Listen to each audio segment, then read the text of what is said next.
السلام عليكم. معاكم مهندس نادر عبد الغني، أونر شركة ألوان ديزاين للتشطيبات والتصميم الداخلي. جاي لكم النهاردة بمعلومات وشوية نصايح وتفاصيل مهمة عن بند الباركيه أو ال HDF. ال HDF هو اختصار لكلمة High Density Fiber Board، وهي عبارة عن ألياف عالية الكثافة، ودي بتكون طبقة بديلة للباركيه الطبيعي. وعشان نركب ال HDF مطلوب مننا في الأول إننا نركب بلاط أو سيراميك، مش شرط يكون سعره غالي أو فرز أول، ممكن نشتري حاجة سعرها اقتصادي ما تكونش غالية. أهم حاجة بس تكون راكبة كويس وموزونة صح. يعني مثلا في المشروع اللي معانا ده استخدمنا بلاط مزايكو 30 في 30، وقفلنا الفواصل والعراميس بالأسمنت الأبيض ومادة الأديبوند 65، منعا أو لتفادي بعد كده تكون أو وجود أي حشرات تحت ال HDF زي النمل. نيجي بعد كده للمرحلة اللي بعدها، بنبدأ نركب أو نبدأ نفرش طبقة الفوم على الأرضية دي. الفوم ده بيكون جاي في شكل رول أبيض، وبتكون وظيفته إن هو يعزل الرطوبة اللي ممكن توصل لل HDF ده من الأرض.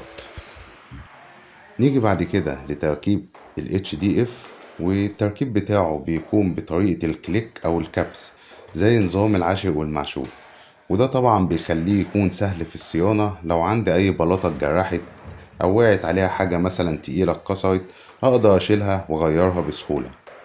ومن ضمن مميزات ال HDF ده إن هو سهل الفك والتركيب، طبعا سهل التنظيف، مقاوم للرطوبة والخدوش، وده طبعا بيكون على حسب معامل البري والاحتكاك، وبيكون مكتوب طبعا على الكرتونة بتاعته واحنا بنشتريه.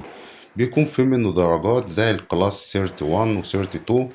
وطبعا من ضمن مميزاته اللي بتميزه كمان عن اي ماتيريال تانية هو الشكل الجمالي، وان سعره كويس مقارنة مع ارضيات الخشب الطبيعي. وكمان هو بيعمل شعور بالدفء في المكان، لأن معدل انتقال الحرارة في الخشب أقل من معدل انتقالها في السيراميك أو البورسلين.